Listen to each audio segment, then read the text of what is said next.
I don't know about where you live, but where I live here in Bellingham, winter is starting to become an issue.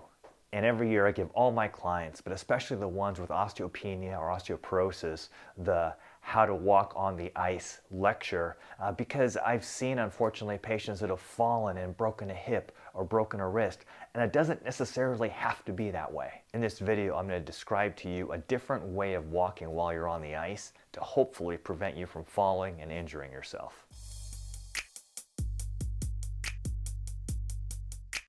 Hey everyone, welcome to the channel. Ed Dubu, physical therapist from Integrative Physical Therapy in Bellingham, Washington. What I tell my osteopenia and osteoporosis patients is the best way not to get a fracture is to not fall in the first place. So we do a lot of balance training, a lot of strength training, things that are going to improve bone density. What I recommend is in the winter months, check the weather and plan ahead.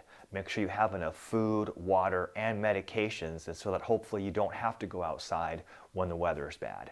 But if you do, we do need to walk a little differently. Now you may have heard that walking like a penguin is something that we can emulate when we're trying to walk on ice. And yes, there is some similarity, but penguins are a whole lot cuter, and look at how small their legs are. So there are some things that are going to be similar, but let's get right into it.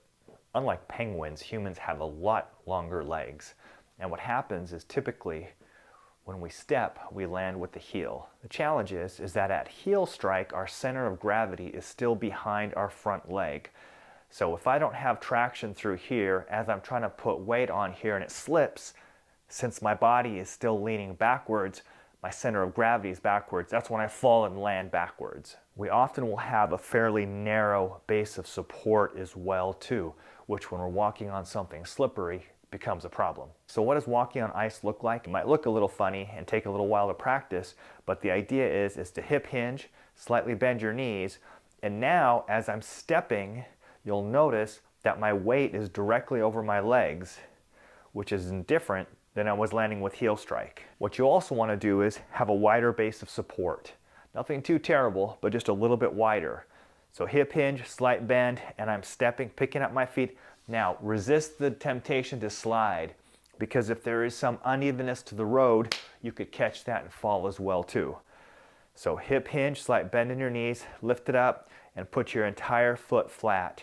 And that way you're keeping your weight over your legs. Let's do a side-by-side comparison. On the left is going to be snow walking Ed. He's going to hip hinge. He's going to lift up his feet and take small steps and land with his entire foot on the ground. And that's going to give you the most stability. Unfortunately, on the right is going to be Ed walking regularly at heel strike, which is fine if it's not slippery. But if it is, if he lands on heel strike, his weight is still behind him, and that's when you're most likely to fall backwards.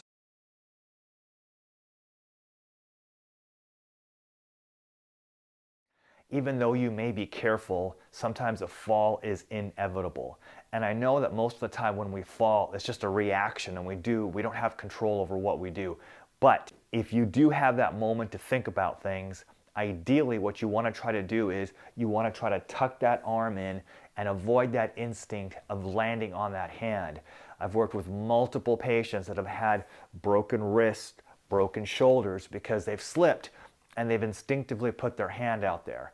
Now, I know it's hard because it's an instinct, but sometimes people will say, when I'm falling in, it seemed like it was in slow motion. So if you have an opportunity to, what I want you to do is bring that arm in and actually try to protect your head. So it's a little bit like a fetal position, because I've had clients also that have fallen and have hit their head.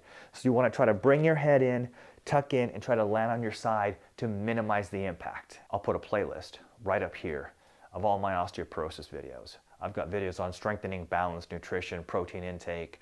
Hopefully there's something there that'll help you along the way and give you some hope. All right, everyone, so channel your inner penguin next time you're out walking on the ice and snow, and please be safe, all right?